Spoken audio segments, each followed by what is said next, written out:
అంతరించిపోతున్న ఆదివాసీ చెంచు కోయలను ఆదుకోవడానికి సమరిటెన్స్ for the nation organisation ఏర్పాటు చేశామన్నారు నిర్వాహకుడు ప్రసాద్. సమరిటెన్స్ ఫర్ ది నేషన్ ను స్థాపించి 5 ఏళ్లు పూర్తి చేసుకున్న సందర్భంగా సికింద్రాబాద్ సంగీత్ సర్కిల్ వద్ద ఆడిటోరియంలో సెలబ్రేషన్స్ జరిగాయి. ఈ కార్యక్రమంలో కోయ కళాకారులు సాంప్రదాయ నృత్యాలు చేసి ఆకట్టుకున్నారు. ఆదివాసీలు ఎలాంటి మౌలిక వస్తువులు లేని కొండలు గుట్టల్లో నివాసం ఉంటూ జీవనం కొనసాగిస్తున్నారని చెప్పారు. ఆదివాసీ కోయ చెంచులకు విద్య వైద్యాన్ని సమరిటెన్స్ ఆర్గనైజేషన్ అందిస్తుందని చెప్పారు. ఎలాంటి రోడ్డు సౌకర్యం లేని కోయ గ్రామాలను ప్రభుత్వాలతో పాటు స్వచ్ఛంద సంస్థలు కూడా ఆదుకోవాలని డిమాండ్ చేశారు ఆర్గనైజర్స్.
తెలియకుండా తీసుకుంటూనే ఉంటాం.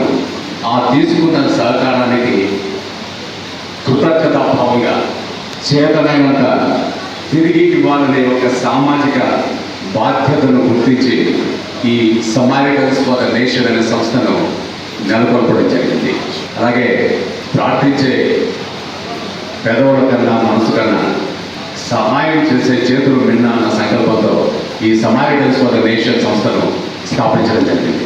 మీ అందరికీ తెలుసు, ఈ సమారిటన్స్ ఫర్ ది నేషన్ నెలకొల్పడానికి ప్రధాన కారణం పీబీటీజీ అంటే అంతరించిపోతున్న ఆదిమ తెగల్లో ఉన్నటువంటి వాళ్ళ జీవితాల్లో ఉన్నటువంటి ఇబ్బందులకు మనం ఏ విధంగా అడ్రస్ చేయగలము అన్న దృఢ సంకల్పంతో ఈ సమారిటన్స్ ఫర్ ది నేషన్ నెలకొల్పడం జరిగింది.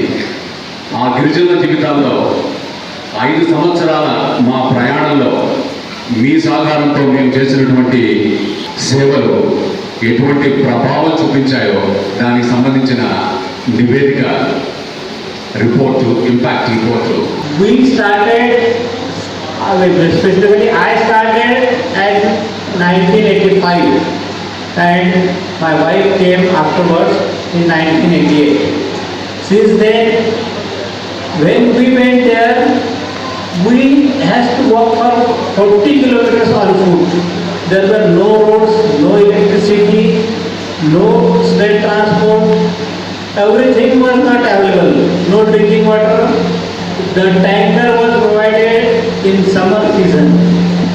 No groundwater. Groundwater was very deep because of terrain was difficult. All hills, we belong to the Satpura hills, and a great river Tapi was near us.